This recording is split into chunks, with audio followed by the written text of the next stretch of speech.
Hello and welcome to this special live stream tonight. It's been a couple of months since we've done anything. I'm assuming the people that are watching have participated in a game jam before. So hopefully you know me. I work in Scotland's games industry and run Games Jobs Live. The man here you will know very well because he is the architect, the chief engineer, the biggest playtester of all of the game jams we've done to date. Please welcome Mr. Gianmarco Palma. Gianmarco, how are you? I'm pretty good, thank you. Feel the same, and thanks for the marvelous introduction. I've never felt that important in my life, so it's awesome. Fantastic to be here again. You've totally earned it because we've done 4 game jams up until now. We started them in 2020. They were your idea originally. This was something you tuned into one of the Games Jobs Live event and had this idea, and we were both stupid enough and enthusiastic enough to run with it. And since then, we've had 4 really successful jams. We've had over, I was counting it up, we've had over 1,000 people participate across the 4 jams. It's actually quite a bit more. It's like 1,200 or 1,300. It's a crazy number of people. And over 300 games. You believe that? Yeah, it's the rate, it's fantastic. We received a lot of good entries, and it was fantastic to see that even the solo developers have been, a lot, and so it's so good at their jobs, and then always propose something that was really, on top. They could, play with teams. Not saying that, solo developers are better. It's just that, it's intriguing to see our mind, can craft in minutes and just get a project to build over a week and be fun. Because, guys, to be honest, there was a lot of fun all around. Absolutely, yeah. We've had fun playing them all. I'm not sure I've played every single one of the 300 games, but we've played a lot. It's been great. So tonight, we've got some very special guests that we'll bring on just shortly. I know some people are watching this live. Hello, thank you for joining us live. Some of you are watching on LinkedIn. I know a lot of people will watch this on catch up as well. And if you want to rewatch any of it, I'm sure there'll be some great advice later on. So this will stay up on YouTube and be available for anyone to watch on catch up.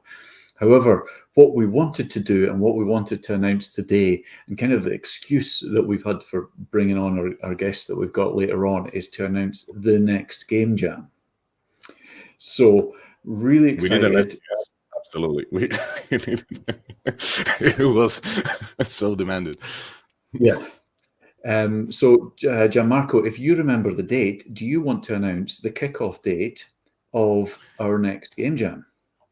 Yeah, it will start on the 30th. Yeah. Oh my God, I've never said that number, in a Roman way. I don't know, because it's the 13th, right? Because it's the 3rd. It's confusing me. It's from the 10th that it goes RD, right? So it's on the 13th of March, starting 7 p.m. UK time. 13th of March. I've even got the right year, it looks like. 13th, okay. So yeah, 13th of March. It'll all be hosted at the usual place on Itch. I've set up a redirect, so in a browser, if you just punch in jam.gamesjobs.live, that'll take you straight to the new jam that we've just opened up today. That's going to kick off in a little over 4 weeks. The format is going to be pretty similar. We've kind of honed the format. The next one's pretty similar. The jam will run for a week. When you've got a week to make the game. We'll announce the theme on the 13th. We'll do a kickoff live stream. We are looking for ideas for that theme. So the submissions for those theme ideas are open now. They're on the Itch page. If you go to that when you register, bung in your ideas, and we'll go through all of them literally on the day of the jam kickoff, and we'll see which theme we're going to go with. The jam will run for a week. We then have another couple of days where you can polish your games. So you can't add features, but you can polish, tweak, bug fix, that kind of thing. We then try and play through all the games. We've almost managed it on live streams, get through as many games as we possibly can. We've got the community judging. And then really the highlight of this, the point is to do the industry judging. So what we've managed to do last 4 jams is bring in a whole selection of people from across the games industry. So people from, some of the biggest companies, we've had people from, Codemasters and Ubisoft and dozens and dozens of others. My mind's gone blank, but dozens of judges that have been brought in to judge the games. And then we have the awards for all the different categories. I think we've got about 14 different categories. The awards is going to be on the 14th of April. So that's the next game jam. Get signed up, jam.gamesjobs.live. And just before we bring on our guests for this evening, what we'll do is we'll just play out a little montage as a little reminder of the game jam from last spring, and you'll see why we're doing last spring rather than the most recent one in a minute. So let me just play out that video and we'll see you in a minute.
A whole bunch of great games. However, one in particular that you've spotted in the middle of there, Yellow Cake. We have the team from tonight. So let's have a quick look at the game in a little bit more detail. And when we come back, we will have the team from Yellow Cake.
Wow, how good was that? And welcome, Grant, Stelios, and Matthew. Thank you so much for joining us, gents. How you doing?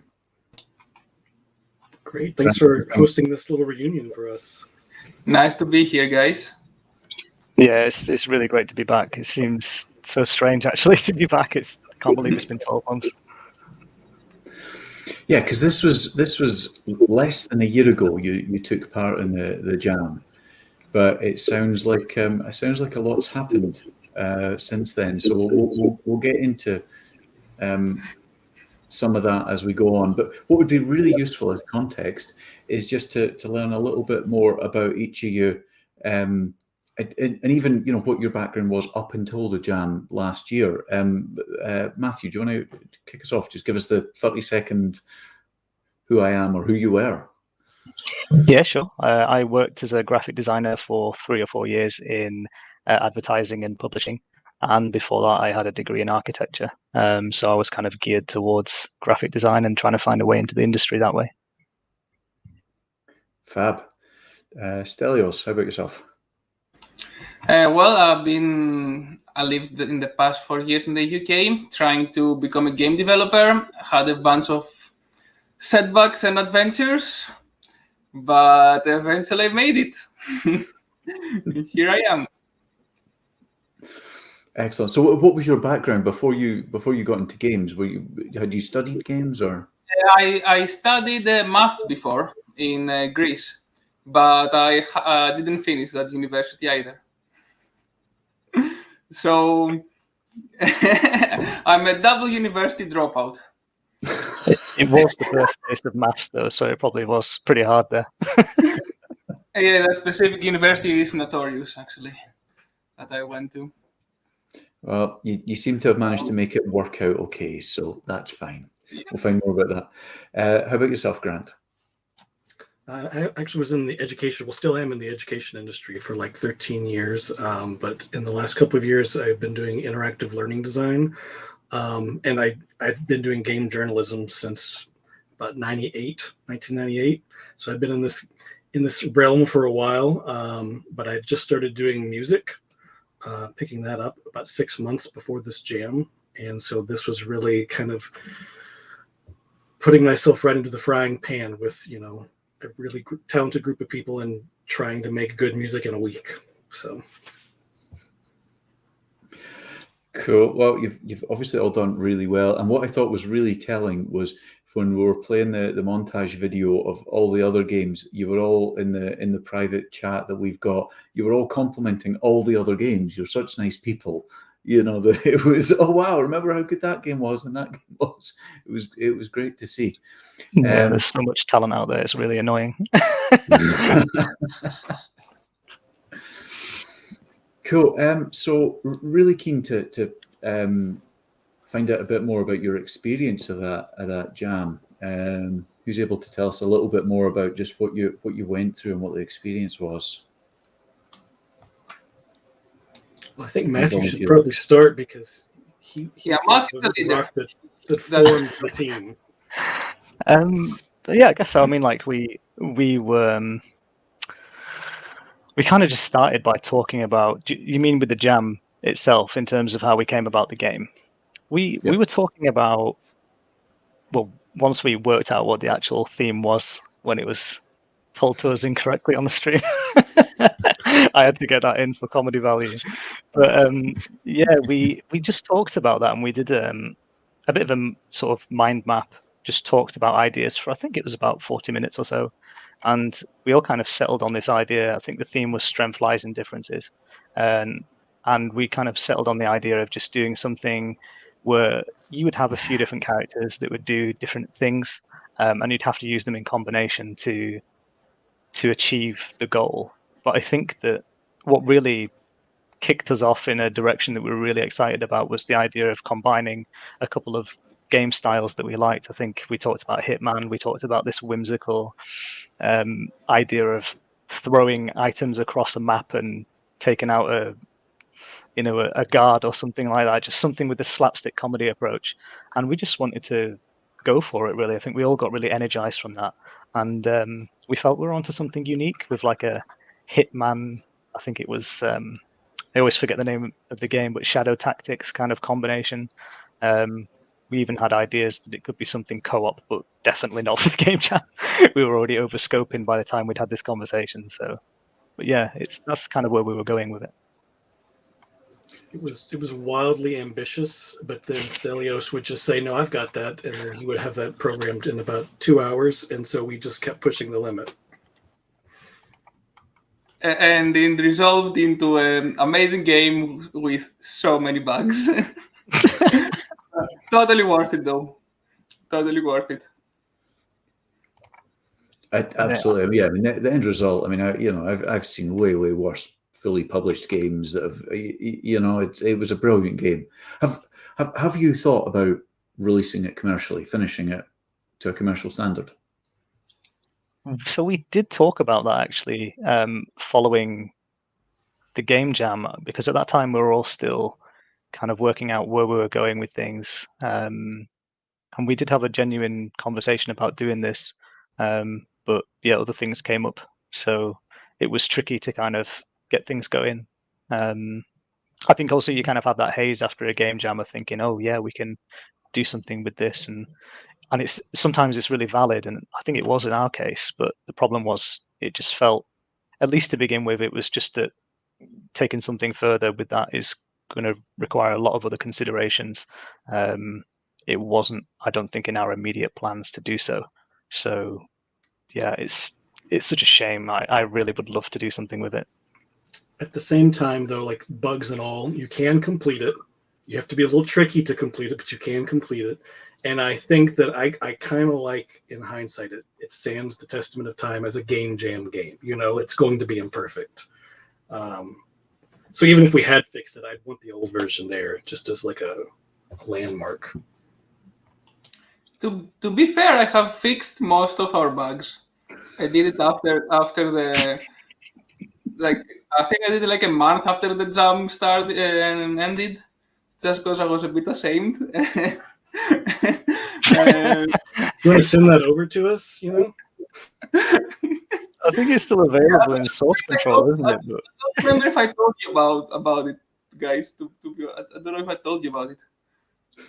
I remember you saying that you were doing something with it to fix the bugs, but I do not remember. I couldn't work source control the whole time in the game jam. I was like, Stelios, how does source control work? I don't understand. In the end, I just got given a build and played it. If it works, it works. Stelios, I thought you were going to come on at the end there and go, no, there's no way I'm doing any more programming to take that to a commercial level. And I want to come back to some of your game jam experience, and in particular find out about how you all met and everything. But the kind of the burning question is what you're doing now, and what you learned from the game jam, and whether it played any part in what you're doing now as such. So again, it would just be interesting just to go around the houses and find out what are each of you doing now. So if we could do that first, and then we'll come back to whether it comes back to game jams and stuff. Stelios, what are you doing now? Okay, so right now I have 1 week that I've been working at Climax. I'm working as a freelancer, so I'm working remotely from home. And I wish I could tell you a bit more about it, guys, but it's really early for me, and right now I'm just like trying to get accustomed to the code, trying to learn a few of them. Like a few of the resources that the Climax has. I'm working my way through that, and so far I haven't like done any proper like coding in a project. Well, yeah. Before that, I also had I also worked for 1 month at a Greek company, and a small indie team that we were making a game, a serious kind of educational game about teaching English to kids. It was all right. But I'm very excited to have a job at Climax right now. I'm co-workers with Matthew. We're not on the same project though, but that's fine. Maybe eventually. And I'm looking forward to what the future brings. Very cool. Very cool. So, are you doing? Are you back in Greece at the moment? Are you doing that remotely from Greece? I'm back in Greece at the moment. I'm living together. I'm living in Athens. I'm living together with my sister, who's studying at the moment, and it's pretty nice here. Like, it's warm, way warmer than here in the UK. It's sunnier too. No, it's 30 degrees here in Scotland. Well, yeah, I wouldn't believe that, man. No, we had snow. Yeah, it was snowing yesterday. Yeah.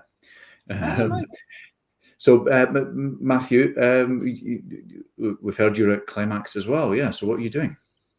Yeah. So I've been there now since May last year, which was quite a long time. It shocked me the other day when I thought about it, how long it's actually been since I've been hired. But yeah, I think straight after the game jam, as we said, we talked about the possibility of going further with this, but I was applying for other jobs as well and just seeing if I could still get into the industry. And so immediately, the Yellow Cake project went onto my CV, portfolio, etc. Because I didn't have any game experience really to talk of, so it really helped. It was the thing I was missing. And then, yeah, I think it was a real turning point. I don't know, you can never really evaluate how much that had an impact, but I did start noticing as soon as I did that game jam, I ended up hitting a sort of turning point where I started to get interviews more than rejections. They were just coming through, offers for freelance work as well. So yeah, Climax was really promising. So, and they offered a permanent contract, and yeah, I guess the rest is history. But working on a really interesting project, can't talk about it sadly, but yeah, as Stelios says, maybe one day work on the same thing, but but yeah, it's been great. It's been surprising that it happened so fast, but yeah, it's been really good. Absolutely, and I need to thank Matthew for recommending me to Climax as well. You're welcome, man. That was very helpful. Grant, any plans to come over to Portsmouth and work at Climax as well? I'm waiting politely and very patiently for my offer. I'm going to go check the mail as soon as this is over and see if I got a letter, okay? No. I get to do some really interesting stuff at my day job. I get to do game design in an educational context for kids, not as much for not at all for adults. So I still actively pursue all of that. Actually, I did the summer game jam last year as well. We did not place, but I thought we did a pretty bang up job. But what I've done, I live in Phoenix, Arizona, which is not really a hotbed of game development. There's some stuff here, but not a ton. So I'm just growing my skill set, and I've kind of expanded a contract business, and I have like 6, I think, game design clients that I work with right now. I've got two active music clients and 2 more in the wings for later this year. And in fact, one of my biggest clients, not for music, but for game design, was because they saw the Yellow Cake, what we did for Yellow Cake, and were so impressed that they immediately just let me start working. So yeah, I do a little of everything. My tagline's kind of jack of all trades, master of some. I found that if you want to make it in music in this industry, it's probably good to have a secondary skill, because, well, maybe we'll talk more about that later, but it's not an easy industry. There's no job probably at Climax for a permanent composer, for example. Yeah, that's it. I mean, there's a whole topic around specializing, and there's a lot of art and code jobs, not so many audio and writing jobs, for example, and you've got to approach them differently. Yeah, very interesting. So, I mean, what you've kind of all touched on is using Yellow Cake as a showcase, as a portfolio piece. I mean, is that the single thing that you found and you would recommend others to go for, or was part of the process useful as well, or was it just having something final? And do you have to do that in a game jam? Could you have done this outside of a game jam and still have something amazing and got your jobs at climaxes and your composing commissions, etc.? Matthew, what do you think? Oh, sorry, Stella, go ahead. I think what a game jam will like give you is the opportunity to work in a team, and like that's like the most important thing while like developing something, because you need to have communication, you need to like assign tasks to people or like take responsibility for specific things.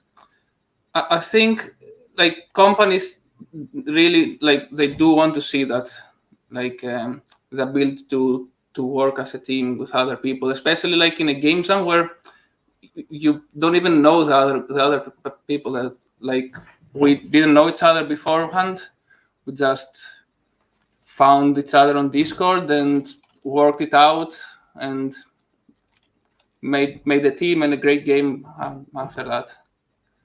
And you can't do this solo. Definitely not. Kind of just to add into that, I think I agree. I think a lot of it's relevant as well, though. It depends on what position you're in. Like some people, might have loads of games experience, so maybe they don't need the game jam experience itself, or they don't need another game to help them get there. But yeah, I think that it's all very helpful, as Stelios says. It's the teamwork, but also it's kind of, it's like a focus. For me, it was a focus. I could have said to myself, right, I'll try and construct a team and on the side of something and work on something a bit longer over time. But it's difficult because, if this is the first time you're trying to do something, then it could be very difficult for you to stay focused. And there's a lot to learn. Whereas 1 week, I think we discussed this during the jam, was like a perfect length for all of us, really. Gave us a chance to get our teeth into something that we're really excited about. And then, 48 hours, 24 hours is such a short time frame. It's difficult to really show what you can do if you want to show a specific quality or a role that you perform. Something I see in music, there's I'm making up numbers here, but let's say there's 10,000 composers looking for work. There's 100 jobs, and and maybe half of those pay decent. So there's a lot of, and half of those 10,000 will work for free because they just want to do something. They want to be a part of something. They want to get, their hands dirty and have a finished product that they can show. And a game jam is the perfect place to do that, because so many of these projects, people will start up projects. You can get on all sorts of Discord servers and people are starting up projects and they most often don't finish.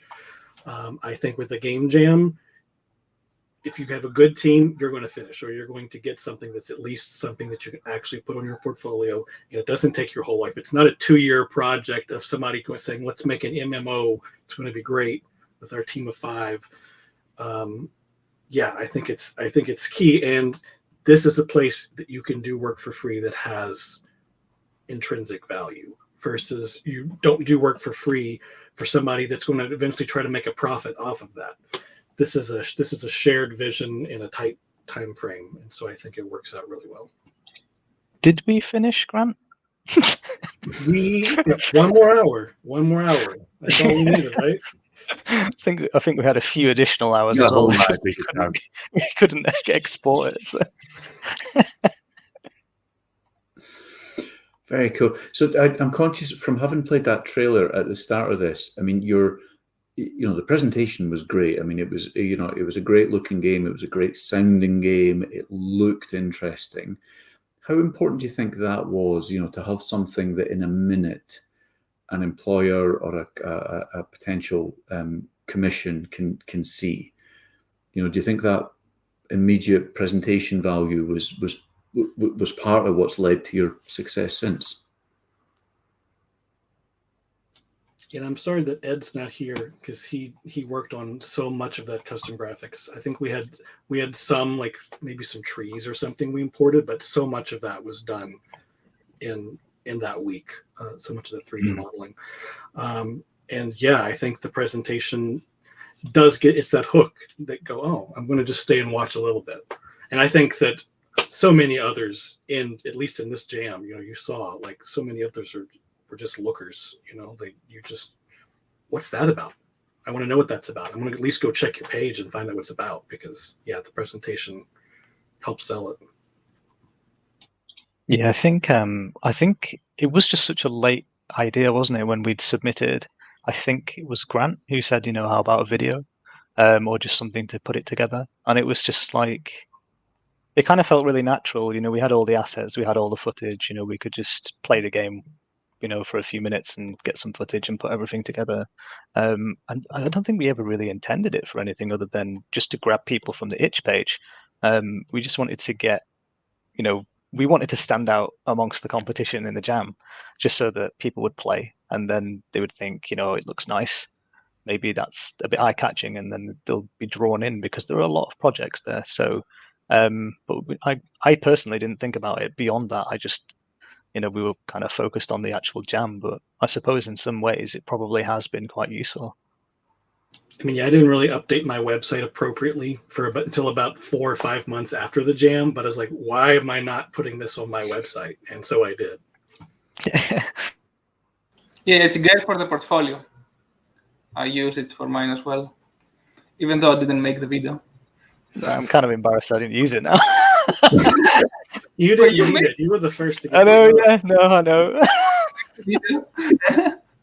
So, well, Matthew, that's interesting. So in terms of what you were showing and what you were saying to Climax then, I mean, did you tell them would they have downloaded the game? Did they play it? Did they ask you about your experience of participating in the jam? Yeah, they did actually. They asked me in the interview about my experience, but it felt like it was kind of a small part of everything else. And in my particular case, it might have just been more that, because I did actually speak to my art director the other week when I knew we'd be coming on, and asked him, what was it that made you hire me? And he did say a lot of it's the strength of, your portfolio. So to some degree that would have involved Yellow Cake. There's other work on there as well, but I think it was that alongside the combination of the CV to back it up. So the CV shows them that, I do have professional experience, which obviously isn't required for everyone because there are lots of viewers here that are a lot younger than we are. So, it's something that in my particular case, it was helpful, I think, but I don't have a solid answer on that. But yeah, I would suspect it would be. Absolutely, yeah. I mean, particularly in art, your portfolio has to be amazing, doesn't it? I mean, that's yeah. People will look at your portfolio before your CV. They won't look at your CV if they don't like your portfolio half the time. So yeah, and I think in some cases, for a lot of artists, ArtStation is probably the avenue because it kind of you can combine them in there as well. So. Absolutely. And what I was going to say was, if anyone watching this has any questions for the guys, just stick them in the YouTube chat.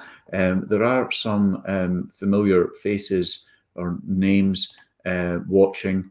You'll recognize some of the usernames, I'm sure. Tomato Mare was the first jam, I think, and the Calamity was the second one last spring. Nightmare. They won everything. It was hard to compete against them. So yeah, anyone watching, stick your questions in the YouTube and we will ask them as well. So jumping into some specifics, Grant, if this isn't too personal a question, even though I think you've agreed to talk about this ahead of times, in terms of age and commitments, you're a little bit older, you're a family guy, you've got other commitments. On the one hand, how do you manage juggling everything? You've got a day job, you've got family. There was a jam that lasted a week. I mean, that's a lot for anyone to do. And then also, being a little bit further on in your career, was that a pro or a con in terms of both the game jam and doing more work in the games industry? Sorry, that's about 3 questions. Well, I am a senior citizen, so thank you for pointing that out. I'm 38.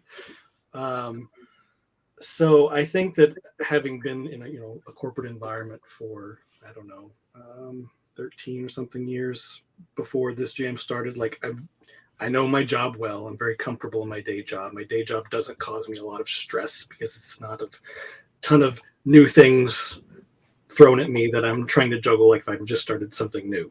So, and I particularly focus, I don't pursue career paths that are very high stress or things that are going to make me need to stay extra hours after work, because I do have a family.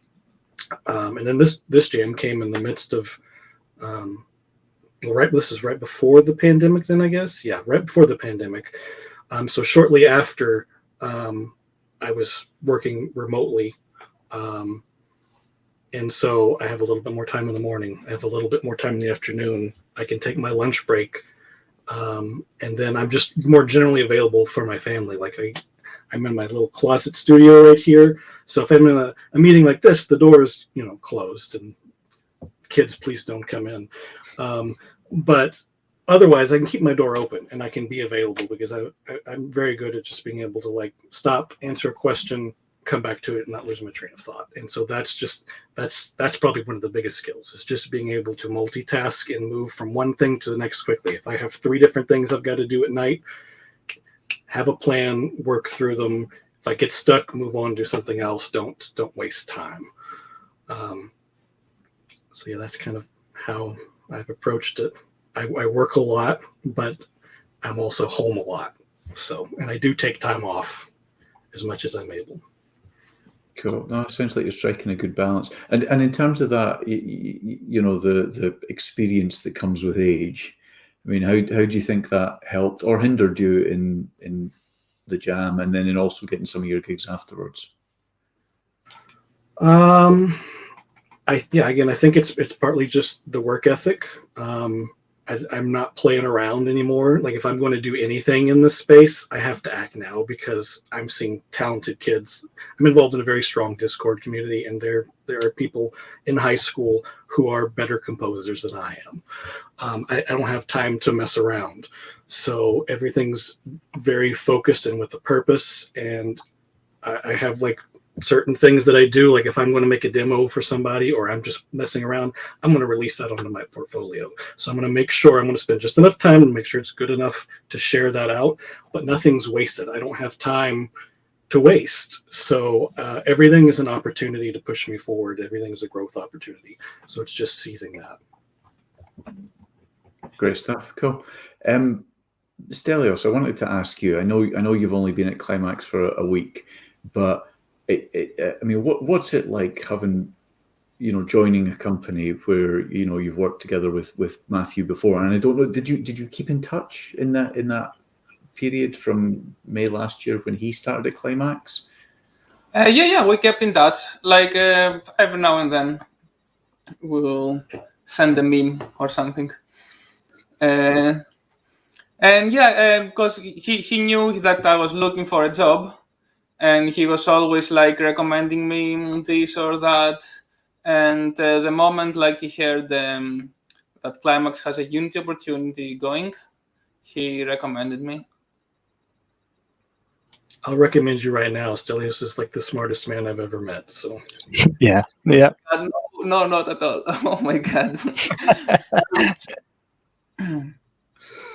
So what's great for me as a programmer, getting my going to my first job is looking at like code written by professionals and like being blown away by stuff and not understanding like half of it and trying to understand the other half and struggling there, eventually figuring it out. It's all right. I'm excited to start getting some tasks to do. I'm holding back on the imposter syndrome creeping up on me right now. I don't think you need to worry about that. From what I've seen, you've earned every bit of it, so you're absolutely entitled to the job, the career, and to do really well. In terms of getting that job, I mean, there's a lot of different avenues you can take with programming. It's a very broad discipline. How did you choose which avenues to go down, which opportunities to pursue, or were you just looking for everything?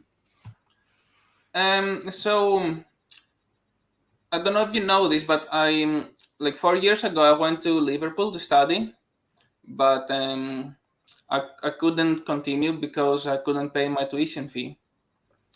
And the year after that, I entered another game jam by Grudging Games, and that was the first time I used Unity, and it was easy for me. Like it felt quite easier to use an Unreal or C++. And since I knew I was not gonna have the usual road that other people might take, with university and stuff, I made a decision to go all in on Unity and become a master, let's say, on that. And practically that's what I've been doing for the past 2 or 3 years. And making games myself, there were some areas of game development that I found I like more, some that I like less. So, for example, I like doing AI. I have read a bunch of it, and I've made some projects just to test things that I've seen in books or seen in some other games. And I would love to become a proper AI developer, in the future. They have that cool piece, don't you, on your portfolio page where I think you've got about 100 different AI doing different things to a routine, and it's really cool. It's just interesting to see. It's especially for someone who's not a programmer, just to see how that works, and it seems so clever that that you can do that. I don't think you spent long either doing that piece, and it was just really good. Thank you, man.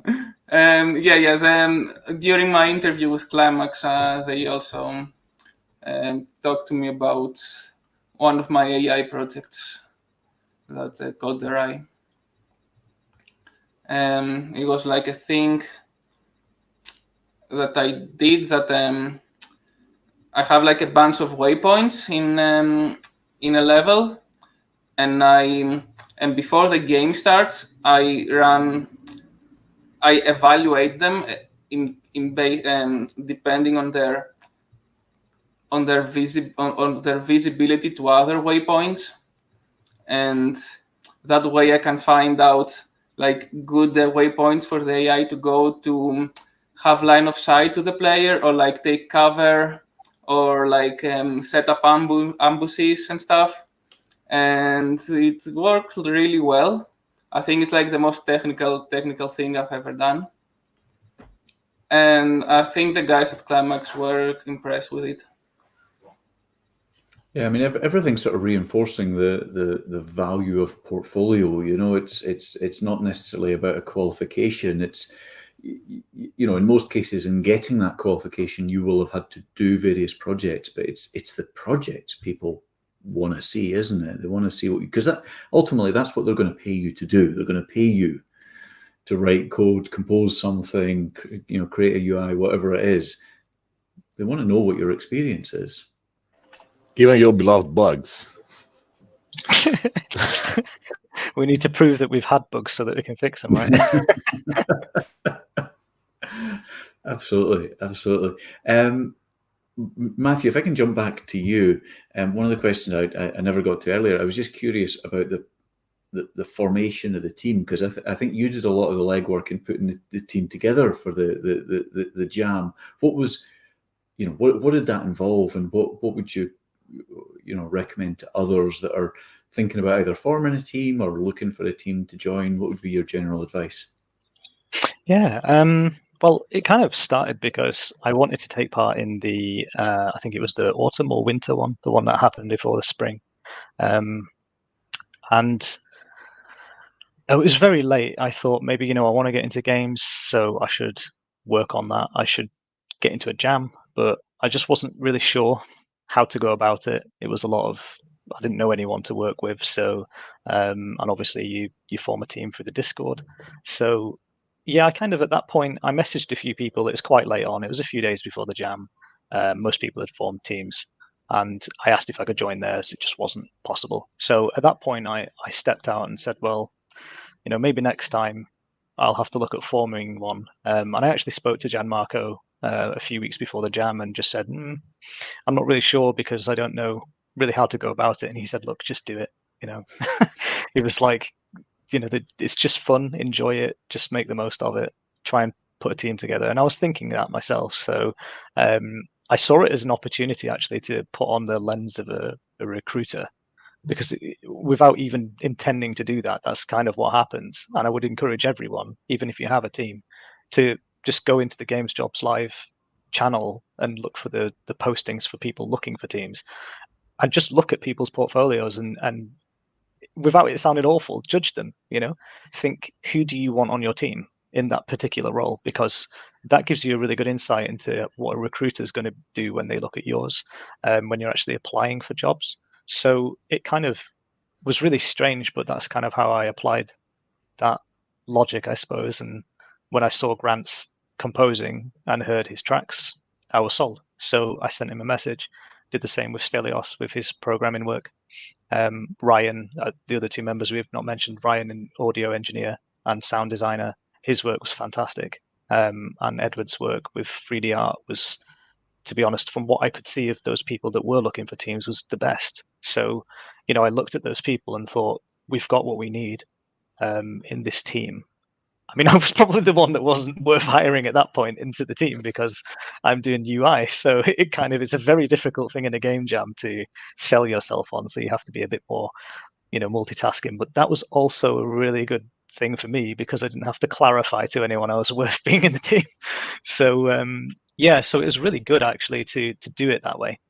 And you kind of, I would just advise anyone who's looking to form a team to just go for it. There's a whole bunch of people in there that just want to be in a team, but maybe they're not leaders or they don't know how, but you don't have to be. You just have to find people of different disciplines, keep the team small. I think we were at the max really with 5 people. It's a lot. And just go for it. And even if it's an absolute mess, like if things go really wrong, we had a team in ours, I think, who they had all sorts of trouble. I think there was some problems that they had, like nothing, terrible. It was just more issues with being able to put the thing together, or 1 or 2 people who couldn't commit to it. And then they still produced. They produced. I think it was, some of the artwork that they did just in kind of a slideshow, and it shows the fact that they were prepared to go and finish. That's the key thing, is to get across the line, and no matter what you face, because in that process they'll have learned how to deal with adversity. You're in a production timeline. How do you get the product over the finish line? And that's a key skill. It may not be the ideal scenario they found themselves in, but these things can be really helpful. So I don't know if I went off the topic on that one, but that's the answer.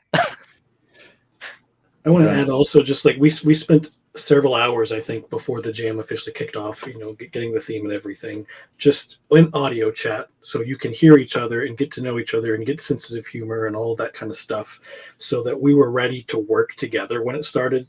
I think if you're sticking to text, that's a lot harder to do. We felt like we knew each other a fair enough amount, and we worked so much that first day. we got so much done because we were just ready to go. Yeah, I agree. I forgot about that actually. It was a case of talking a bit beforehand for the week or two before, just on an odd occasion, just to get familiar with each other. I think quite a bit did happen on the day, didn't it? And and as Grant said, we're cracking because as soon as we got to, the theme dropped and we were talking about what we were going to do. Grant says that Stelios did everything in 2 hours. Within an hour, Grant had our main theme just done. It was not the final iteration, but it was the first draft, and it was great. And it just got everyone thinking, we're really onto something here. Like, it proved that the time looking at those projects that you think, people's portfolios rather, that you think, that person I should hire. If you've gone through the process for a hire, I'm not paying him anything, but, but we should bring them into the team. Then, it really does show. To be honest, we had such nice chemistry that it was harmful at the end because we overscoped a lot. Yeah, that's true. We got really excited to make everything and more stuff, and yep. Oh well, we learned our lesson. We had fun doing it, and that's what matters. Absolutely. So, I mean, was everyone basically, posting up on the forum saying, I'm looking for a team? So Stelios, did you just put up a post going, I'm looking for a team? And what would you recommend other people doing the same? What would you recommend that they say, how they post or what they include, how they advertise themselves?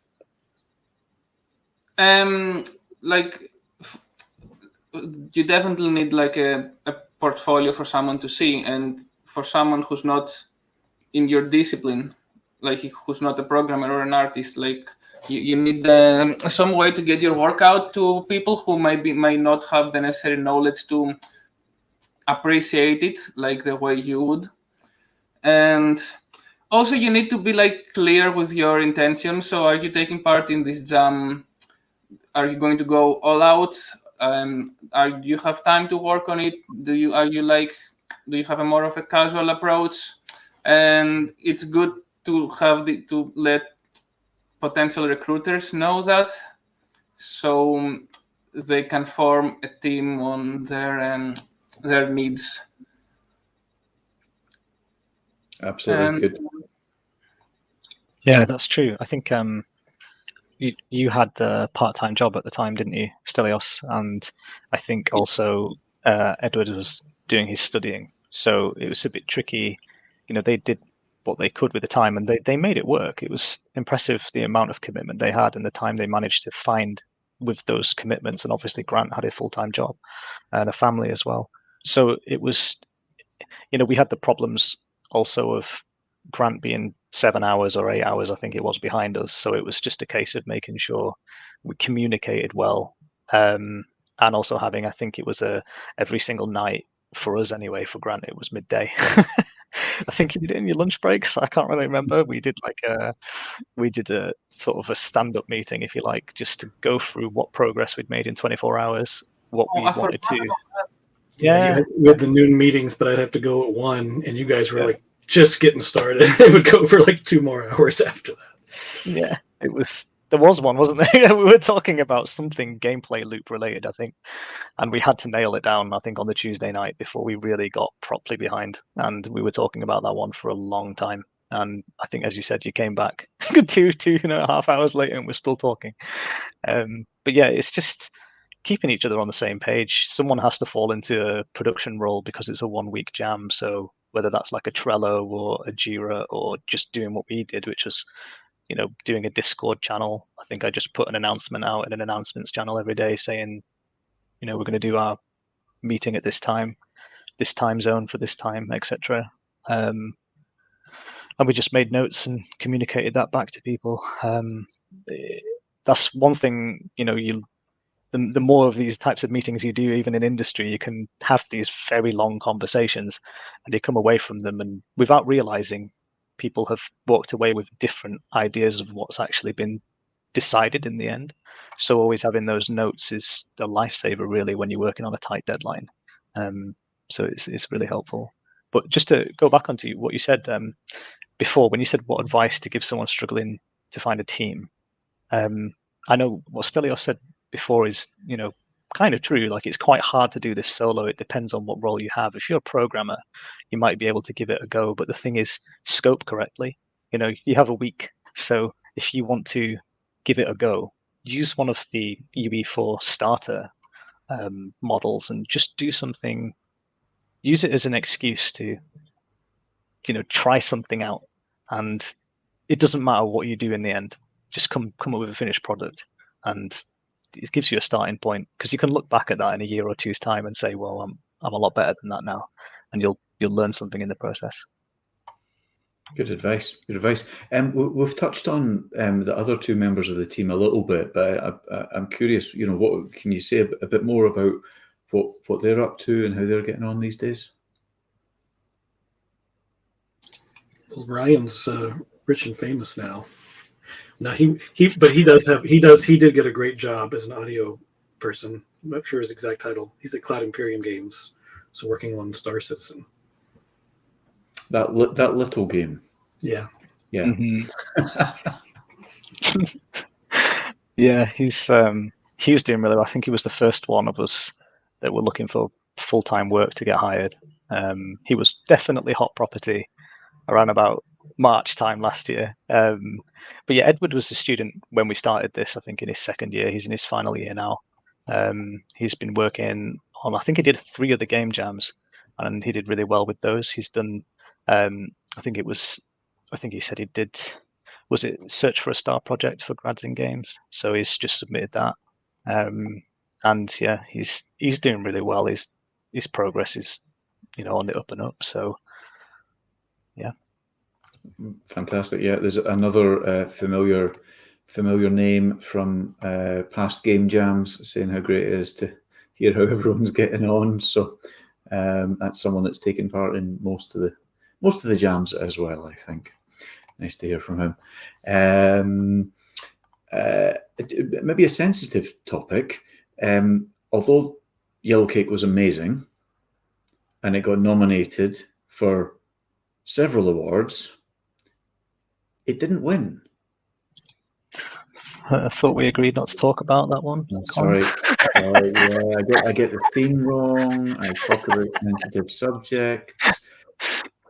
I mean, the game was so amazing. I mean, that must have been heartbreaking. But as you said right at the start, I mean, what you were up against was incredible. I mean, there's so many amazing games. In hindsight, what might you have done differently to clinched some of those awards, do you think? Well, I know a specific point during the development where I had the option of refactoring or going along and trying to make it work as it is with a specific part. I think it was like the ability system. So I took the wrong option. I went along with how it was, and that introduced lots of, most of the bugs that the game had was because after Friday, I think, I was just going ahead and I wasn't planning or going back or looking at anything, just moving straight ahead. And yeah, after the jam ended and I went back and fixed those bugs, it literally took me 2 hours to refactor the thing and make it clean and nice. And if I had done that, when I took that decision, if I had taken the other decision and refactor then and there, maybe we could have won. Who knows? So I was wrong when I said we needed 1 more hour. We needed 2 more hours. That's all we needed.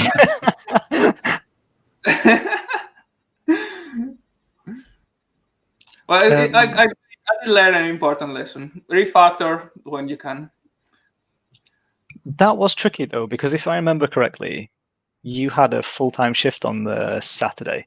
So you had to, and we still had some real problems at that point.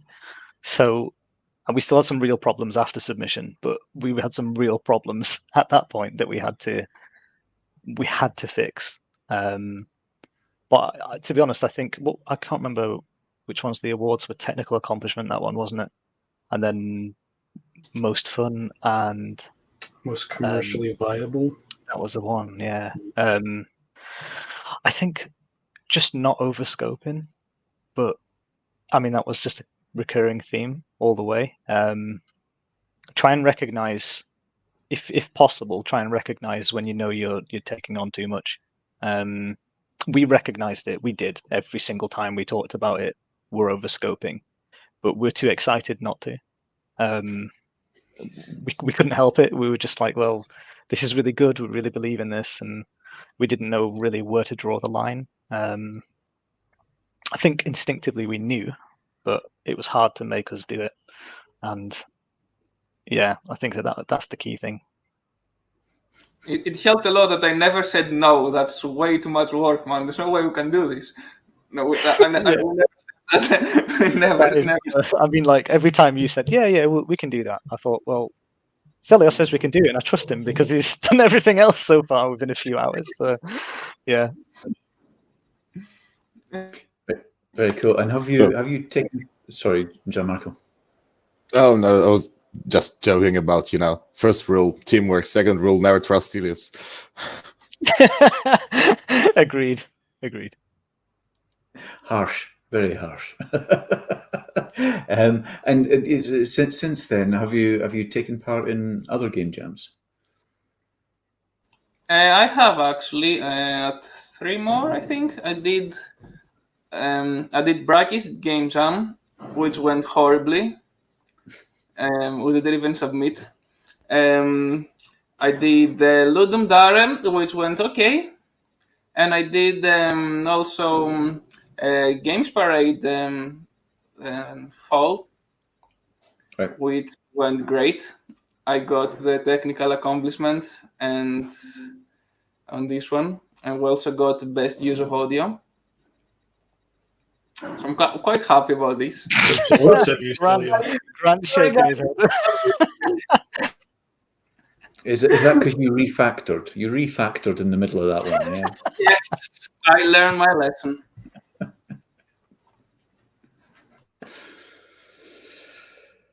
So yeah, Grant, you've obviously taken part in some more as well. Yeah, I did Brackies, and I did the summer last year, the game parade last summer, and I did one more, and I can't remember which one it was. Everything is now a blur now, so I have no more time to do them right now. If everything dried up, I would gladly do another one, but completely invaluable to me. Awesome, great to hear. We're probably going to wrap up and let you guys go because you all had busy lives before, but it sounds like now it's even busier. Any last questions or thoughts or advice to everyone else that's going to be watching this? Just if you're not sure about taking part in the jam, just do it, because I was on that fence, and it's weird to think what would have really happened if I didn't do it. These guys are friends. They're not.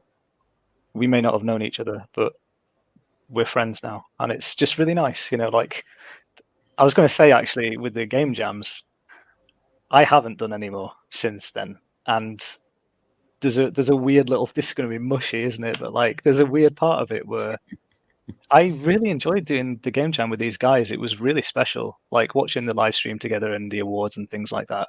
It was really special for me, and I just don't think I could do it with a different group.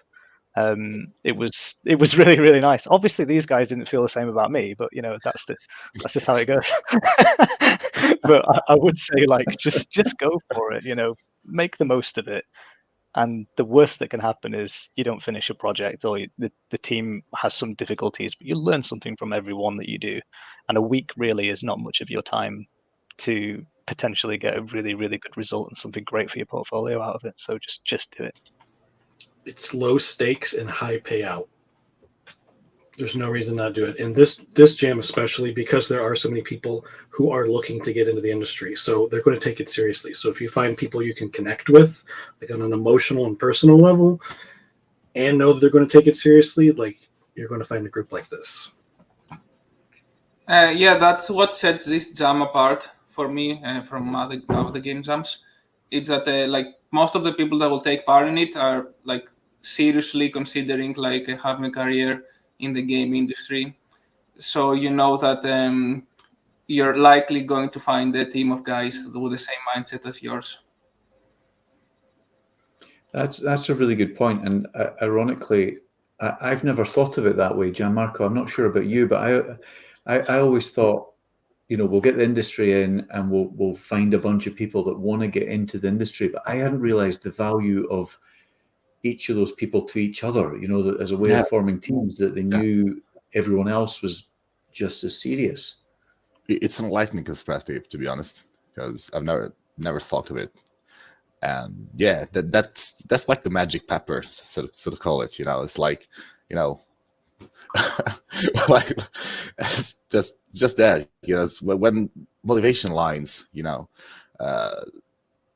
doesn't matter who you are, it doesn't matter what you can do. We're on the same boat. Just sail it. It's just keeping up the good fight, and it's the fight for the future. So it's no point on it. It's not brainer. It was so clear that none of us talked about it, so it was perfect. Yeah, really. We have a new claim for the next time. You see it. On that with the motivation, though, I think that's what helped is Absolutely. we were kind of we still kept the Discord group together, and we were motivating each other just passively by talking about, I've just got an interview, and it makes everyone else believe as well, and it's really helpful just you have your own little community after that. As long as, again, you get on well, you did work well together, and you have a willingness to stay in touch, then yeah, I know there's other groups out there, the guys that did the Calamity, and other groups out there that a few of them may have known each other beforehand, but they spur each other on, and they're really talented, and they've pushed each other forward, just by bouncing off each other and always being there. So yeah, I think there's a huge community aspect of it that people can massively overlook. So it's just well worth going for it. There was an old producer phrase.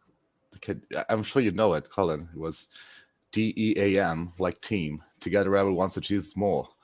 And nothing is more true than that. It's not just about a team. It's about a community.